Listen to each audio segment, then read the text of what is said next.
also a Fox News contributor. Well, Eric, retired Lieutenant General Keith Kellogg is with us. He's a former National Security Advisor to Vice President Mike Pence, also a Fox News contributor.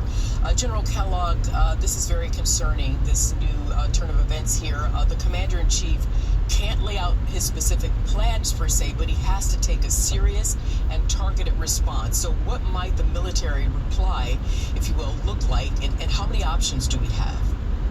Arthel, thanks for having me. Yeah, this is very, very significant. When you lose Americans, and 3 dead, at least 25 wounded, that we know of, it is a significant escalation.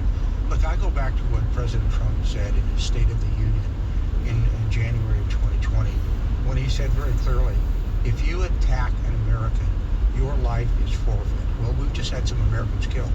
And frankly, anybody who didn't see this coming in national security is a fool. We knew it was going to happen with the amount of attacks that have been occurring. We were just dodging the bullet.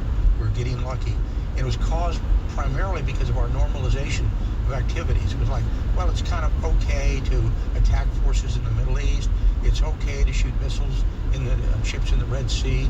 It's okay for China to get involved with Iran and Saudi Arabia in conducting peace. We've kind of taken a step back.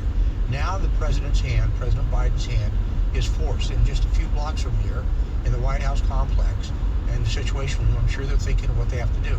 They're going to have to do what Teddy Roosevelt said, our 26th president. He said, when you strike hard. And he was the one that said, speak softly, but carry a big stick. I do not believe, Arthel, they have got any option but to go into Iran and attack Iranian targets. As Trey said just a minute ago, all of these attacks on American forces in the Middle East, be it Houthis, be it Hezbollah, be it anybody else, they're Iranian-backed.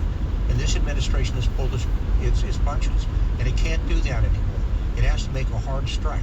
And here's the problem we've had with normalization, because when you normalize activities and kind of accept what's going on, now changing that dynamic is really hard. You can't just go tit for tat. You have to go up what's called the escalation ladder and make a significant strike, be it on people, be it on facilities, be it on troops on the field with the Iranians. It has to be something. The Pentagon is going to come up with options, and they're going to decide where they want to go. But my concern is this administration is going to take the hard option it needs to take and strike hard against the Iranians. Does that mean personnel? Sure.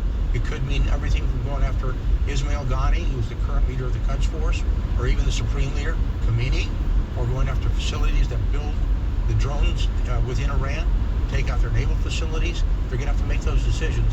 But if they don't strike hard, they're making a big mistake, and I believe we're going to see a repeat of this in the future. Yeah, Tehran has made this personal, and so the response has to be personal.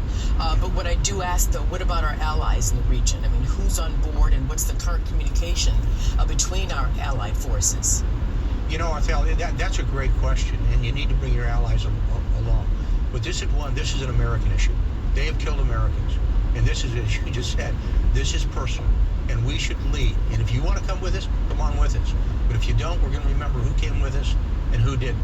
And this is one of those challenges you have as Americans. You can't say, well, let's all get on the same boat and row together. Oh, no. This is our lead. They killed our troops. We're going to respond. If you want to be there, be there.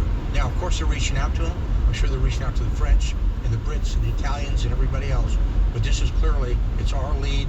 And my take to the allies would be, you better get on board, because I'm going to remember quite clearly who was with me and who wasn't with me when we have to make this response.